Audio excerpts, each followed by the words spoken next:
Fala galera, beleza? Vamos começar hoje a fazer a parte de conexão com o banco de dados agora do nosso projeto, já que na última aula a gente finalizou a parte da criação das entidades, certo? Então vamos aqui para a tela, vou compartilhar com vocês aqui a tela do NetBeans e a gente vai começar a desenvolver primeiro a classe de conexão com o banco de dados. Então aqui tem as nossas classes da última aula que a gente criou. Eu vou fechar todas elas aqui, a gente não vai precisar delas no primeiro momento. E vamos começar aqui, clicando com o botão direito em código fonte, novo, classe Java. O nome dessa classe vai ser conexão. E o pacote DAO eu costumo chamar de modelo ou persistência. Nesse caso, vamos chamar... Nesse caso, eu vou chamar ele de persistência. E vou finalizar a criação da nossa classe. Então, a gente deleta aqui os comentários, que como eu falei, eles não são necessários. E, bom, a classe conexão, ela vai servir simplesmente para realizar a conexão com o banco de dados. Então, o que a gente tem que fazer? Primeiro, a gente tem que saber o seguinte, que a conexão com o banco de dados, ela vai ser gerada pelo nosso driver, que foi adicionado aqui nas bibliotecas. Como a gente pode ver aqui, drive JDBC do MySQL.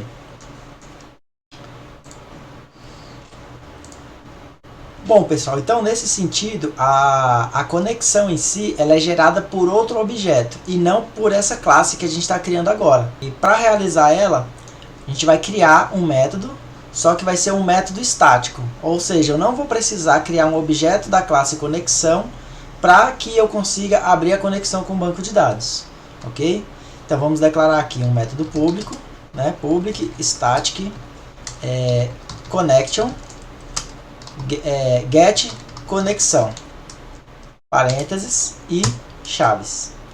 Bom, então esse erro que o NetBeans apresenta é por causa da classe conexão. Essa classe, assim como o ArrayList que a gente utilizou na classe locação, ela deve ser importada para que a gente consiga utilizar dentro do código, tá? Então vou importar ela aqui em cima, import java.sql.connection. Aí ele vai parar de dar o erro. Só que esse erro aí não foi completamente corrigido porque temos o erro daqui de baixo, né?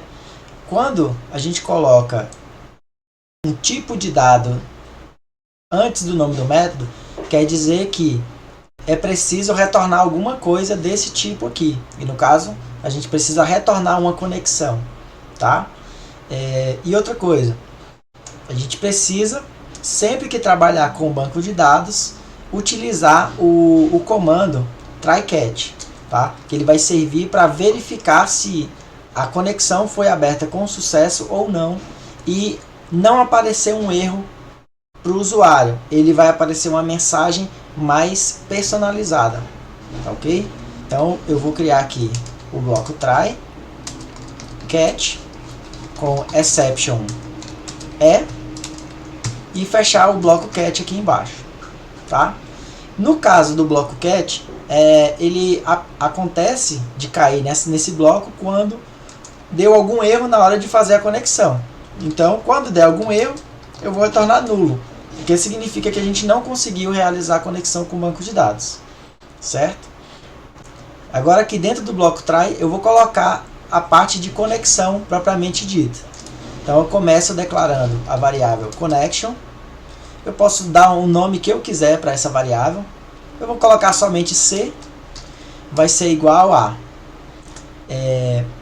Bom, no caso da linguagem Java, a gente tem a pasta bibliotecas, que é onde eu coloco todas as bibliotecas que eu vou usar no projeto. Como a gente adicionou a biblioteca do MySQL, ela precisa de uma classe para fazer essa gestão, ou seja, a gestão das bibliotecas que eu estou utilizando para conexão com o banco de dados. E essa biblioteca, ela se chama Driver Manager, ou seja, é o gerente de drivers.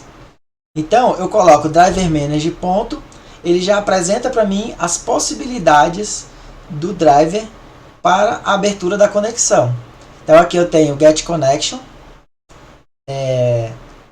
com uma string URL, e tenho aqui embaixo Get Connection com a string URL, usuário e senha, user e password. Então, eu vou escolher essa segunda opção, eu vou clicar 2 vezes, e aí ele vai dar um pequeno erro aqui, porque a gente ainda não tem declarado essas variáveis, tá? E também faltou aqui o ponto e vírgula. Então ele corrigiu o erro da linha, porém ainda permanece mostrando o erro das variáveis que não foram declaradas. E além disso, a gente observa aqui em cima que, como o NetBeans ele sugeriu os comandos, ele também já fez a importação dessa classe automaticamente. Então não preciso me preocupar mais com isso, tá certo? E aí, como a gente precisa dessas 3 variáveis para realizar a conexão, eu vou criar essas variáveis aqui como variáveis da minha classe. Então eu vou criar aqui embaixo, ó, private static, e vou usar uma outra palavra reservada chamada final, que ela é utilizada sempre que uma variável ela não vai ter o seu valor modificado, ou seja, o final serve para tornar uma variável uma constante. Ele transforma a variável em uma constante. Então, eu vou colocar aqui agora URL igual antes de colocar o nome da variável, eu tenho que colocar o tipo dela, né? Como eu sempre friso para vocês. E aí agora sim, eu coloco como URL e o valor dela entre aspas. A mesma coisa eu vou fazer com o usuário e a senha.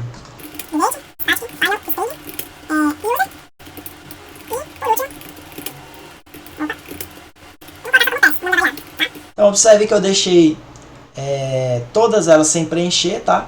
Eu vou preencher elas aqui agora, mas antes disso, continua dando os erros aqui, ó. Por que que acontece isso? Porque, como eu sempre estou frisando, o Java ele é uma linguagem que a gente chama de case sensitive, ou seja, ele diferencia maiúsculo de minúsculo. Então, se a gente observar aqui, ó, as variáveis estão todas em minúsculo e aqui em cima todas em maiúsculo.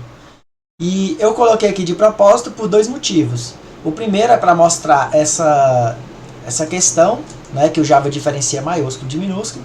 E segundo, que toda vez que a gente criar uma constante em nosso sistema, é padrão colocar ela em caixa alta. O nome da constante tem que ser em caixa alta, tá certo? Então eu vou pegar aqui, ó, a URL e vou substituir aqui embaixo, ó, URL e user e aqui pass de password. Aí vamos lá. O user é o usuário que vai acessar o banco de dados, é o login do usuário. Então nesse caso vai ser o root. Password ou pass é a senha. No caso do meu banco de dados local, a minha senha ela está em branco, então eu não preciso preencher esse valor. Eu simplesmente declaro essa variável com 2 aspas que significam um valor vazio. Agora aqui na URL a gente vai colocar uma sequência de comandos que eu vou explicar item a item para que ele consiga chegar até o banco de dados, tá certo? Então, antes de mais nada, eu vou abrir aqui o Workbench. Aqui no Workbench a gente tem a nossa conexão local com o MySQL. Então veja que o meu banco de dados ele está sendo executado nesse momento, tá? Caso o seu banco dê algum erro na hora de conectar com o Workbench, significa que ele não foi aberto, tá? Então você tem que inicializar o banco de dados. Se você usar o champ, tem uma videoaula aqui que eu explico como que você faz para configurar o champ e inicializar o banco de dados, tá ok? E basicamente eu abri aqui o Workbench para mostrar para vocês o nome do banco de dados que a gente criou, né, na primeira aula, que é o que é o banco de dados Java 2, e aqui a gente tem as tabelas que a gente vai fazer o cadastro. Voltando aqui para o NetBeans, a gente começa da seguinte forma. O primeiro que a gente tem que saber é qual é o tipo de conexão, ou melhor, qual é o tipo de driver de conexão que a gente vai utilizar para fazer essa conexão, tá? Então, se a gente observar aqui, ó, no nosso projeto, eu coloquei o driver JDBC do MySQL. Então, significa que o tipo de conexão que a gente vai fazer é JDBC. Então, a primeira coisa é dizer para o Java que a nossa conexão vai ser JDBC. Então, a gente coloca aqui JDBC, dois pontos. O próximo parâmetro é qual o banco de dados que vai ser acessado. Então, nesse caso, a gente viu desde o início que é o banco de dados MySQL. Então, MySQL. Agora, a gente vai colocar dois pontos // como se fosse uma URL de site que a gente costuma digitar lá na barra do navegador. E isso daí vai servir justamente para colocar o endereço aonde o nosso banco de dados está. Nesse caso, o endereço é a minha máquina local. Então, por isso, eu vou colocar localhost. Eu vou colocar a barra. E lembrando que o localhost ele pode ser substituído pelo endereço IP 127.0.0.1, tá? Que é o endereço da minha máquina local. E também eu posso colocar o endereço IP de um servidor que esteja na minha rede, tá? Então pode ser lá 192.168.10.2, por exemplo. É uma outra máquina que não seja a minha máquina local. Então isso daqui é o endereço do meu banco de dados, o endereço IP, ou nesse caso o localhost é o endereço do nosso DNS. Bom, depois do endereço do servidor, eu vou colocar o nome do banco de dados que a gente vai conectar. Então, o banco de dados é o Java 2, certo? Então, basicamente é isso que a gente precisa informar na URL de conexão, certo? Beleza. Criamos um objeto C a partir da classe conexão e utilizamos a classe Driver Manager para realmente abrir a conexão com o banco de dados. Agora eu vou retornar a variável C. E eu vou colocar aqui agora o meu ponto e vírgula e salvar a classe. Tá certo? Bom, então é isso, pessoal. Na próxima aula eu vou ensinar como criar a nossa primeira classe DAO. Galera, se você chegou até aqui, não se esqueça de compartilhar o vídeo com seus amigos, dá o joinha aqui embaixo. E se você não gostou do vídeo, deixa seu comentário, que é muito importante para eu saber o que eu preciso melhorar na próxima videoaula, tá ok? Então um abraço e até a próxima aula.